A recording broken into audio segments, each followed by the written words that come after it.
kembali menjumpai Anda. Saya, Charles Bonar Sirait.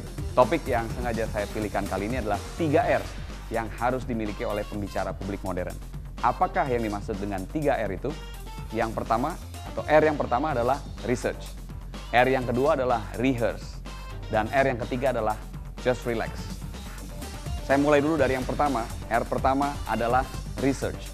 Seorang pembicara publik yang modern hampir seluruhnya melakukan apa yang disebut dengan riset atau melakukan pengkajian atau dilakukan pengumpulan data untuk memperkuat pidatonya, untuk memperkuat presentasinya. Hampir mustahil orang yang tidak melakukan riset mendapatkan sebuah keberhasilan dalam presentasinya. Jadi yang harus dilakukan pertama kali adalah melakukan riset, persiapan, pencarian data, pengumpulan data. Setelah itu memilah-milah data untuk dibawa ke dalam sebuah presentasi dan dibawa ke dalam sebuah percakapan. Kalau Anda hanya melakukan percakapan tanpa keterangan-keterangan gambar, maka Anda harus melakukan riset terhadap siapa orang yang Anda hadapi, apa yang ia sukai, bagaimana cara berbicara yang ia sukai, bagaimana meeting-meeting yang disukai dalam kondisi yang seperti bagaimana meeting itu harus dilakukan. Seluruh hal-hal tersebut juga dapat dikategorikan sebagai R yang disebut dengan research. Kita masuk ke R yang kedua, yaitu rehearse. Rehearse yang saya maksud kali ini adalah sekali lagi latihan. Namun latihan yang dimaksud kali ini sudah lebih kompleks lagi. Bukan hanya sekedar mampu mengungkapkan kata-kata tanpa membaca naskah, tetapi Anda juga harus terbiasa dengan kalimat-kalimat yang menuju kepada alat bantu presentasi Anda.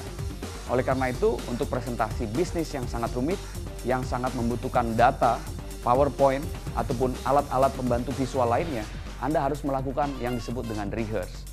Rehearse yang dimaksud di sini bukan sekedar membaca tanpa naskah, tetapi membiasakan diri untuk melakukan presentasi dengan alat bantu yang ada di belakang Anda. Nah, R yang berikutnya adalah relax.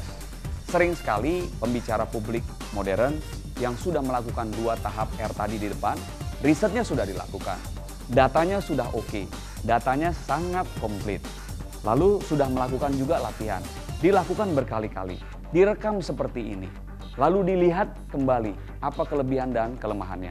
Tetapi justru jatuh di tahap yang ketiga, yaitu tidak dapat mengundang rasa nyaman. Relax yang saya maksud kali ini bukan relax santai ataupun malas, tetapi nyaman. Kenapa? Karena pada saat Anda tidak nyaman, Anda akan terlihat kosong. Oleh karena itu, relax yang dimaksud di sini jangan terlalu takut, jangan terlalu melihat sebuah hal ini sebagai sebuah penderitaan. Anggap saja ini sebagai sebuah hal yang menyenangkan. Jadi relax yang dimaksud di sini adalah relax yang nyaman dan juga menyenangkan. Selamat mencoba ketiga R yang sudah saya sampaikan. Senang berjumpa dengan Anda. Sukses untuk Anda. Salam komunikasi.